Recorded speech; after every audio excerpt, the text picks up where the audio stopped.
Last time we learned about a special right triangle called the 45-45-90 triangle.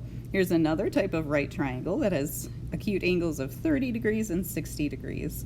And one thing that I want you to notice is this kind of cool property that the hypotenuse is twice as long as that shorter leg. So that's kind of neat. What we want to try to discover is how long is that longer leg. And for demonstration purposes only, I'm going to do the Pythagorean theorem on all four of these so we can see if there's a pattern.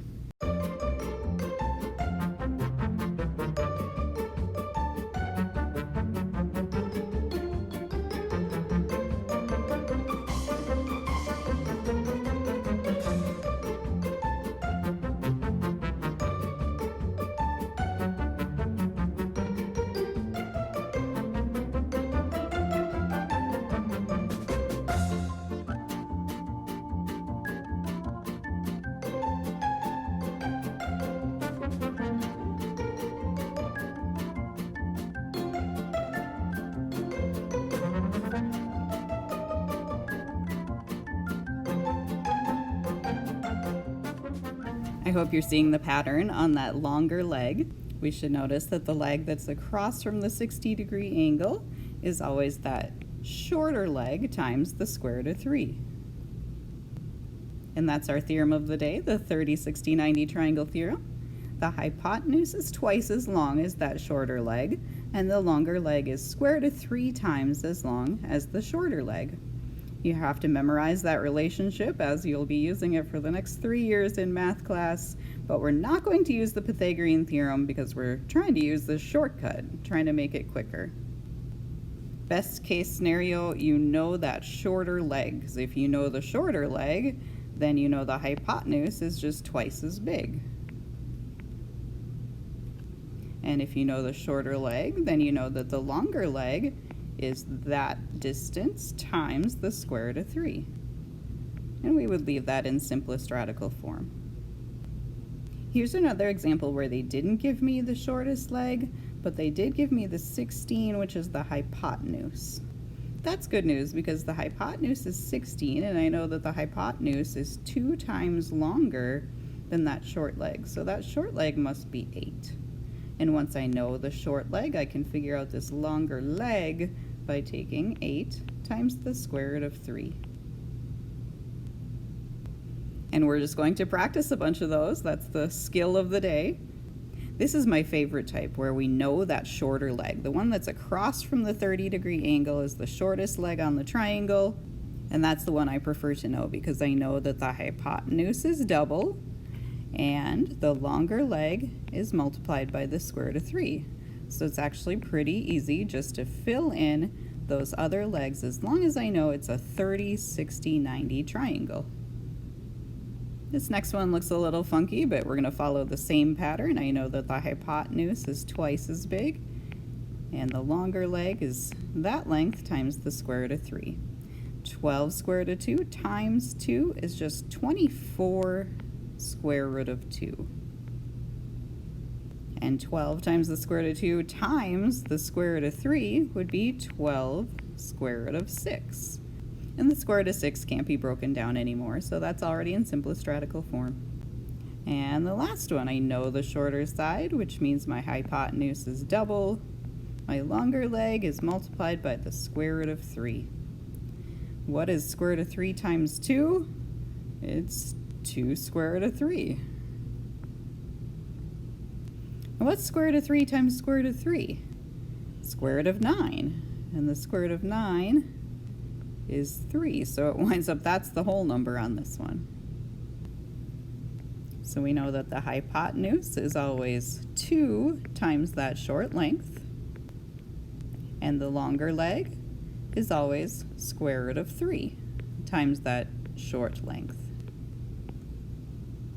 The next level of challenge would be if they gave you the hypotenuse. It's not that bad though, because if they give you the hypotenuse, which one do you want to find first? You always want to know that short leg, because if you know the short leg, then you know how to get the long leg. So you should always try to find that short leg first. And I know that if the hypotenuse is 30, then the short leg must be 15, because the hypotenuse is always twice as long. I'd be dividing by 2.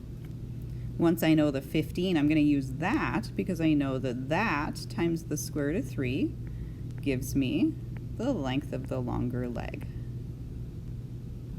So now even when they give you funkier numbers on that hypotenuse, you're going to follow that same pattern.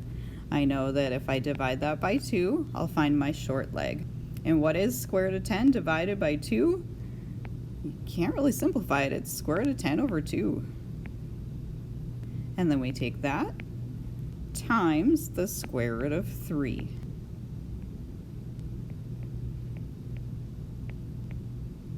And what's the square root of 10 over 2 times the square root of 3? You could think of that as over 1. So we're going to multiply straight across. I've got the square root of 30 over 2 times 1 is 2. Can't reduce that. The 30 doesn't break down very well. It's a 2 times 3 times 5, so no pairs anyway. So that's already in simplest radical form. And the last one here, we need to find the shorter length first, always. Divide that by 2. The hypotenuse is the doubled one. So 8 square root of 3 divided by 2 is 4 square root of 3. And then, now that we know that side, we always take that number times the square root of 3. In this case, we're taking a 4 square root of 3 and we're multiplying by another square root of 3. That comes out to 4 square root of 3 times square root of 3, square root of 9. And the square root of 9 is 3. So that actually came out to a whole number this time. I'll be honest, these are my least favorite, but we're going to follow the same process. Which leg do I want to know first? Would I rather find the leg or the hypotenuse? And my answer is I always want that short leg as soon as possible, because once I know that, I'll double it to find the hypotenuse. But how am I going to find that short leg? Well, I know that the long leg is like the square root of 3 side. And remember last time I talked about if you're looking for a smaller number, like the smaller side, we would want to divide, right? Dividing by the square root of 3 will make that number smaller. So when I take 15 square root of 3 and divide by square root of 3, square root of 3 divided by the square root of 3 is just 1, so I get 15. And once I know that that short leg is 15, I double it, and then I know the hypotenuse. What if it's a whole number on that long leg? I'm looking for this smaller length, so I'm going to divide, and the long leg is always my square root of 3 piece, so I'm going to take 21 divided by the square root of 3. I'd give you partial credit just for knowing that part, but what do we have to do? We can't leave that square root on the bottom, so we're going to rationalize the denominator. Maybe you guessed that we're going to multiply by square root of 3 over square root of 3. So on the top, we've got 21 square root of 3. On the bottom, square root of 3 times square root of 3 is square root of 9.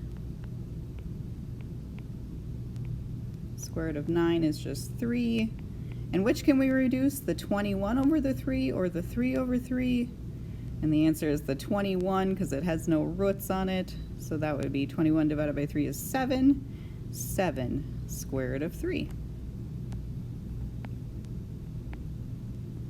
And if that short leg is 7 square root of 3, and we double that, we get 14 square root of 3. Let's try one more. So we know the long leg. We'd like to find always the short leg first. Never go around this corner.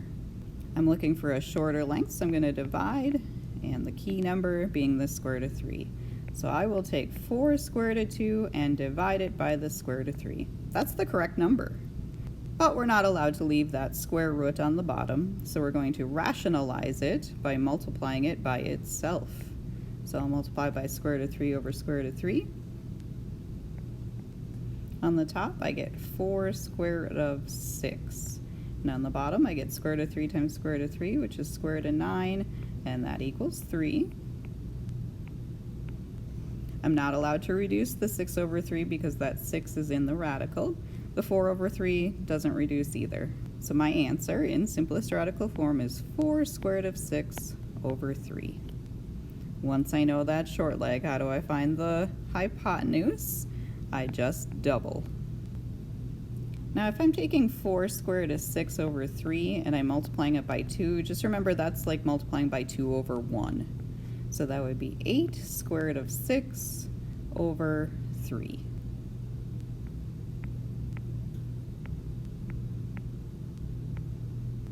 Just to review now, here's the technique that I've been teaching you. I consider it to be number sense because as long as you can remember that the square root of 3 belongs to the long leg and that the 2 belongs to the hypotenuse, then you should be able to figure out all 3 side lengths given just one. I put a star on that short side because that's the one I like to know, because if I know that, I can multiply by 2 to find the hypotenuse. To find it, I can divide the hypotenuse by 2. Same thing for the long leg. If I know that starred side, I multiply by square root of 3. If I'm trying to find the starred side, I would divide by the square root of 3. Again, like I explained last time, you can use algebra as long as you memorize that the hypotenuse equals 2 times short and the long equals the square root of 3 times short. And you can also use proportions. You would just have to memorize this very basic 30, 60, 90 that has sides of 1, 2, and square root of 3. That reminds you that the hypotenuse is the double side and the long leg is the square root of 3 side. And then you could solve any 30, 60, 90 triangle just by setting out proportions. 1 is to x as 2 is to 15.